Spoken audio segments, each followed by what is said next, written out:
Good morning, good afternoon, and good evening, folks. Hey, welcome to another episode of the Marketing Your Practice podcast, the podcast where I get to simplify the marketing and the mindset so you, the chiropractor, can increase your income, your impact, and your enjoyment in practice too. In today's episode, I'm going to take you through a strategy that will help you build your chiropractic practice by increasing your community involvement. I'm going to introduce you to a practice growth strategy or a practice principle called the zigzag principle. We'll learn a little bit about what computer science can teach us about marketing. I'm going to take you through a 10-point community connection compass. I'm going to ask you some questions so you'll be able to assess where are you on this concept, on this strategy of community involvement. You'll learn a really simple way to enhance your reputation of your practice, increase the practice visibility, and access, many cases, free local media. And then we'll finish off with a really very simple 7-step implementation plan. Okay, so today's episode is going to be very strategy and tactic based. There's a lot that you can learn from here as well. Let's start with talking about the zigzag principle. Many years ago, I read a book called Zag that in essence says, when the world is heading in one direction, if we want our businesses to grow, we should head in another direction. What does this look like for us as chiropractors, particularly with regards to our community outreach? At the moment, everybody is completely obsessed about digital media, optimizing our website, our social media. At the moment, people are getting very excited about Instagram threads, and it'll be the next thing eventually. And we've got away from really feet on the ground, community-based marketing. This is the way that many of us grew our chiropractic practices before the internet was what it is today as well. So I want you to always hold on to that principle in life, and certainly when it comes to running your business. When you see everybody else doing one thing, it might be time for you to start to be doing something different as well. I mentioned at the beginning that we're going to talk about what can we learn from computer science, or what can computer science teach us about our marketing. In computer science, they often talk about this idea of a single point of failure, and that is part of a system that if it fails, it stops the entire system from working. Now, many of us have a single point of failure when it comes to how we attract patients into our practice. So for some of you, it's internal referrals. For others of you, it's screenings that you do. Maybe it's dinners with a doctor.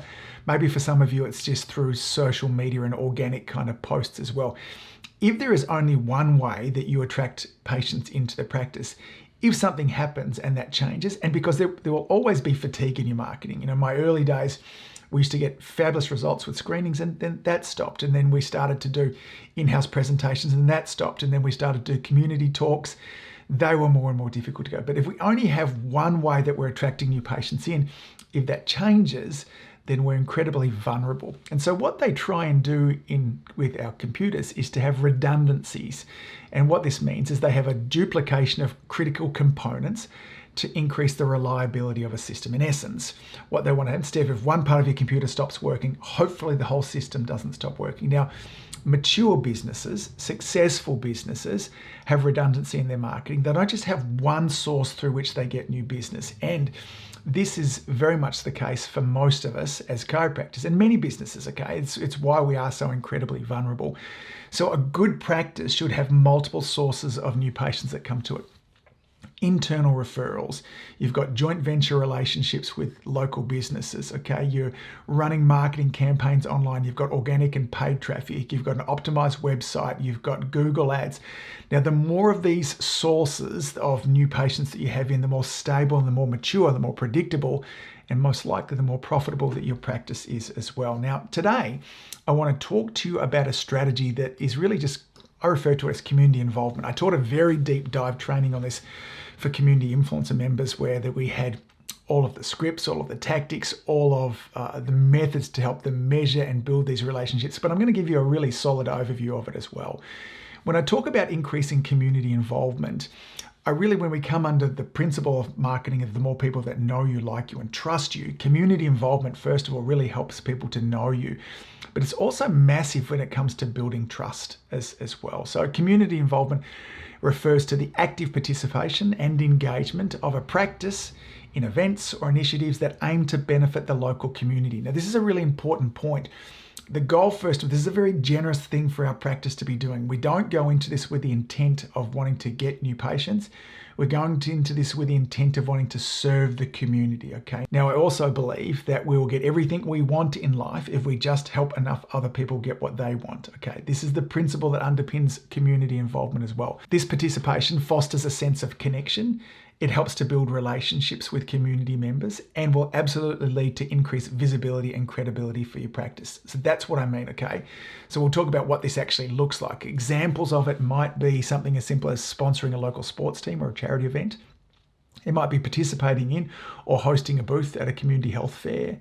It might be offering free chiropractic workshops or seminars for community members. It might be volunteering services for local organisations, such as providing chiropractic care for school sports teams or those in need.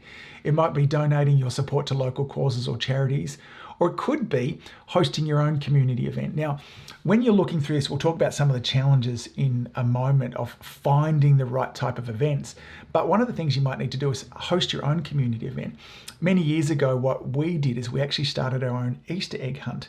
So we bought a whole bunch of Easter eggs. In the end, we were buying thousands of dollars worth of Easter eggs. We went down to the local park. We kind of sectioned off an area. We hid all the Easter eggs. We organised for Easter Bunny to come along. We had face painting and balloon, and we sponsored this entire event. It got really, really big. We advertised around the community. We got other local businesses involved in terms of helping us to spread the message as well. And people would come along and be just amazed that we were doing this just off our own back. It built a tremendous amount of goodwill. It allowed us to interact with a lot of people in our community in a really lovely type of environment as well.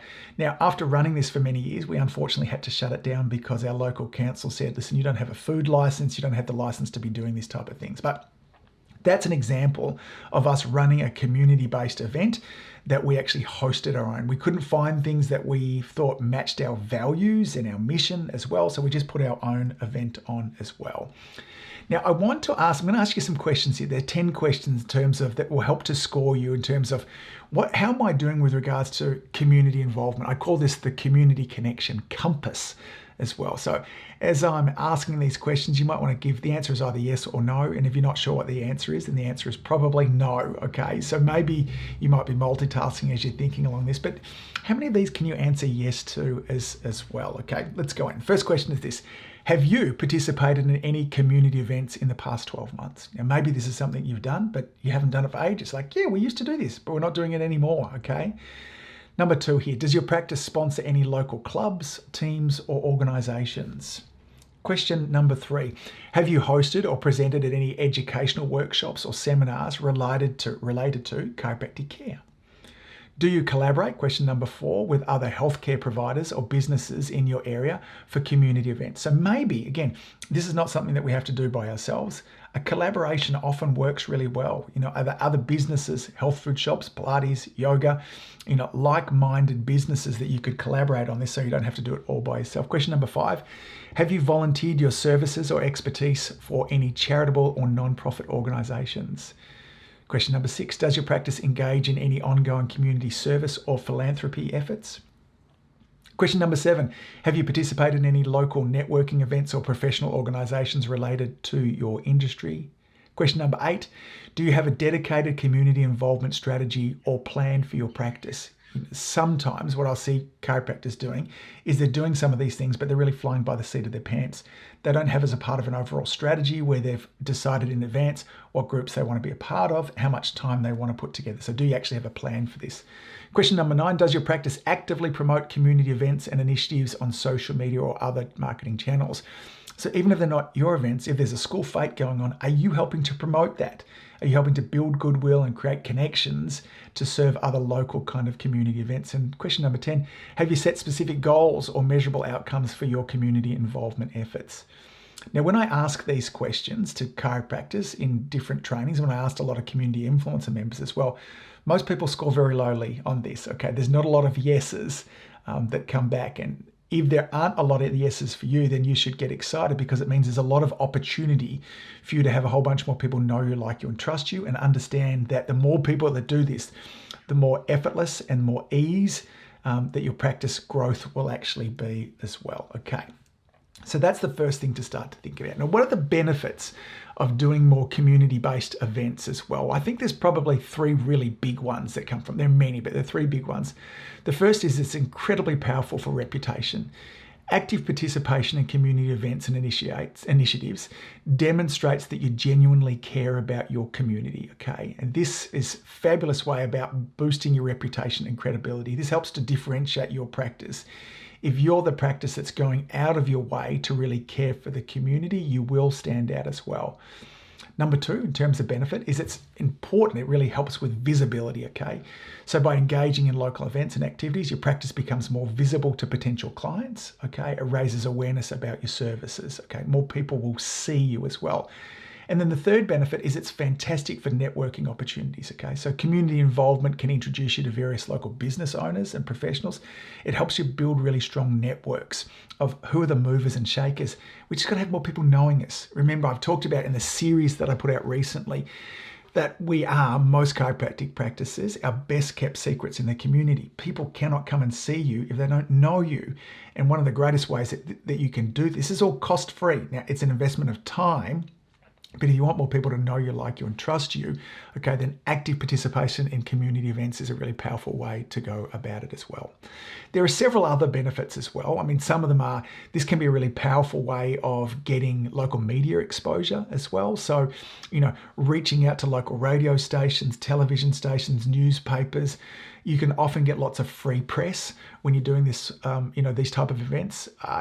It'll certainly lead to stronger community connections. And as with many of these type of things, there's going to be a certain level of personal and professional growth. You'll have to be pushing yourself outside of your boundaries. So there are lots of reasons why you should be doing this, okay? Reputation, visibility, opportunities, free PR in your community, and of course the personal and professional growth that goes along with it too.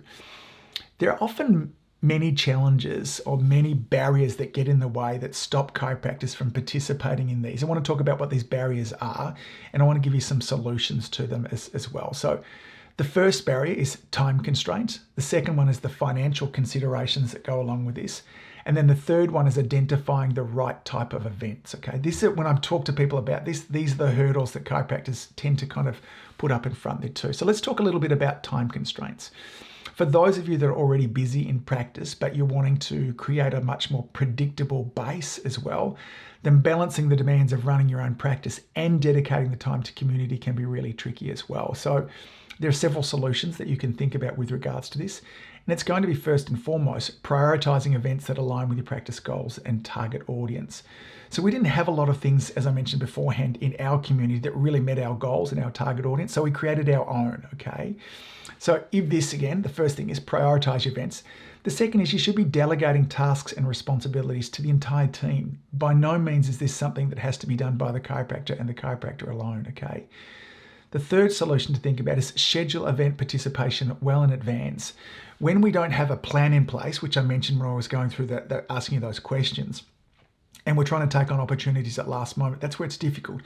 But if we know in advance, in 12 weeks' time, that we have this event on, we can usually plan our family time in around that, make sure that we've, bring the kids along for it, or we can make up for it as well, okay? So if time is the biggest barrier of you doing this, okay, then make sure that you prioritize events that actually work and align for you, the two. Make sure you're delegating the tasks and bringing the team in on this as well, and make sure that you're scheduling events well in advance as well. Financial considerations, okay? So again, for many of you, participating in community events may require financial investment. Again, if you're sponsoring events as well or setting up a booth, you need to weigh the potential return on investment against the costs involved, all right? So for some of you, this will be the biggest barrier. Angus, I don't have the money to sponsor somebody. If that's the case, then think about, first of all, can I begin to develop a budget for community involvement? So maybe it's not something you're going to start in right away, but maybe you're planning for next year. 2024 is when you start this, and you can start to allocate funds accordingly. Now, a side point on this, when we're thinking about our budget in terms of our marketing budget, the best recommendations are somewhere between 6 and 13% of our gross revenue should be going on marketing. So Apple, big companies like that are spending 13% of their revenue, their gross revenue, on marketing. So if we want to be taken seriously, if we want to increase the maturity of our business, then we need to start to put this away, okay? So somewhere between that 6 to 13%. Now, again, you could consider partnering with other businesses or professionals to share the cost. This is a great way to decrease it as well. Or you could focus on low cost or free events such as local meetups, online webinars. These sort of things start to minimize the financial investment. Or maybe if you're going to be sponsoring a local team, then you're not actually sponsoring them with money. What you're doing is you're offering your services. So there are many ways that you can get around the financial considerations. The third challenge is people will often feedback to me as well. It's like, what events? Okay, finding events that are relevant to your chiropractic practice and your target audience can be difficult. There's no doubt about that as well. But it's crucial to make sure that you choose events, first of all, that align with the practice's values and the objectives and that are likely to attract the right type of person. Okay, so if your practice, I've got a wonderful chiropractor I work with over in the UK, loves working with older patients. So therefore, she's going to be at events where there's more likely to be senior sits there. Now, if you have a pediatric focused practice and somebody offers you to come to a health fair that's for our retirees, then it doesn't match, okay? Now, this does mean, in terms of from a solution point of view, is you're going to need to do some research, okay? You're going to need to look at what local events are on. Maybe you reach out to your local council and you find this on. Are there health fairs that are relevant to your practice and target audience? Maybe you need to survey your patients. There will be a group somewhere in your community, and often it's a local council, that will know about all of these sorts of events as well. You need to start to network with other health professionals in the industry and learn about suitable events. Maybe they know what's going on. And again, final point here is consider creating your own. If there's nothing out there that kind of meets what you want, what can you do? We talked before again about the Easter egg hunt that we created. Maybe that's something that you could do as well, okay? So there are several ways that you can go again, whether the challenges are financial, time, or event-wise. There are ways that you can work your way through all of that as well, okay? So again, onto an implementation plan. So I've laid out a 7-step implementation plan for where do we go with this? And you want to think about, you're sitting down at a team meeting right now, and we decided that what we're actually going to do is that we're going to increase our community involvement because we want more people knowing, liking, and trusting us. Well, step number 1 is that you need to research and identify community events and initiatives. So you could hand this task on to somebody to research local health fairs, wellness workshops, charity events, other community gatherings, and have a look at what's happening over the next 12 months. Now, if you're looking at a timeline for this should be something that you need to get, the next 2 weeks is that, okay? Hand this task off to somebody and let them look at it, okay? Step number 2 is that what you're going to do is you're going to evaluate and select events to participate in or host. So come back with a whole list of them, sit down with the team again, go over each of these and go through, do these events match our values? Is our target audience there? Are we likely to be able to meet the people that we want to meet as well? That's the next step as well, again. So you might want to spend a week or 2 going over that as well. Now what you can do is you can move into step 3. You can then begin to develop a community involvement calendar. So you're planning out. This will help those of you that are busy and don't want to be spending all of your weekends doing things like this. But if you know in advance, this is what's happening, okay? So create a calendar that outlines the selected events, including the dates, the location, and any necessary preparation, what needs to be done. Now, part of this means that we need to be assigning responsibility to team members. So for those of you that are chiropractors that are listening to this, you should be always listening to this podcast with the idea of who can help me with this, okay? Not all of the responsibilities should sit on your shoulders, okay? So after you've got your calendar organized, the next thing you want to do is prepare your marketing materials and your promotional items, okay? Now, there are a couple of sides of this. So if you're going along to a community fair, you want to have information about your practice, but also what you want to do is you want to start to role play. How do we communicate about our practice? If we're talking with strangers and they're coming up to us and they're wanting to know about what we do and why we do it, well, how do we say this? We don't want to be fumbling over our words. We want to really prepare some scripts that tell them why we're different, what we do, how we help, and then we want to have a way of inviting them into the practice, okay? So you need to design and order marketing materials such as brochures, banners, business cards, as well as maybe even promotional items. Maybe you're going to have those kind of reusable bags and pens as well, okay? So that's step number 4 to go through. Next, as I mentioned before, we want to really train our staff in around this. So the training session on all our staff members about effective communication. And a lot of effective communication is really all about just listening, okay? We've got 2 ears and 1 mouth, so we should be listening more than we're talking. We want to have our key talking points about our practice all organized in advance so we know what message it is that we want to communicate as well. Step number 6 is going to be participate. in the event or host your event as well, okay? So, we want to make sure that we're prepared there, attend, actively engage in the selected event, offer free consultations if that's what you're doing, educational materials, make sure you're sharing those as well, or give your presentations, whatever is appropriate as well.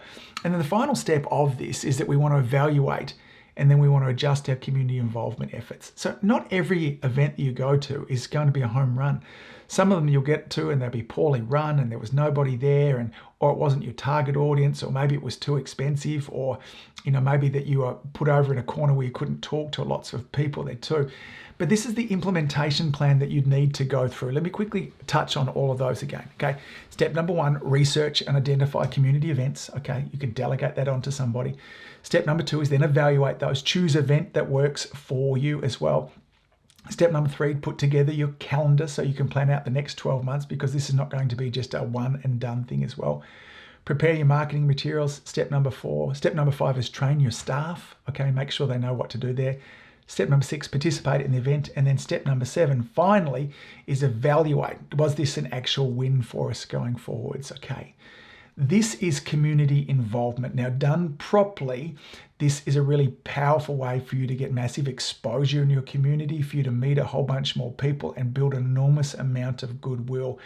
This was one of the things that drove a large number of new patients to our practice and meant that we just got to know a lot of people, the local businesses, the local people in our community, and our Easter egg hunt. Maybe that's something you want to try in your community or something similar. Build an enormous amount of goodwill, okay? So remember the zigzag principle. When everybody now is pushing really hard at digital, then maybe it's time for you to come back to community-based stuff, okay? In a coming training, I'll talk to you a little bit about, or coming workshop, I'll talk to you a little bit about joint ventures and how we can set those up. So when everybody's going one way, we want to zigzag back the other way. Or maybe you're doing really great in one area, but you'll notice that you have a single point of failure. Internal referrals is the only new patients that you get, or Facebook ads is the only new patients that you get. And you need to build these other strategies up so you can build redundancy into your practice. All right, folks, that's it for this episode.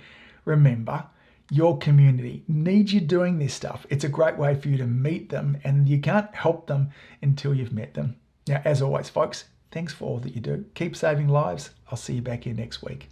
Bye.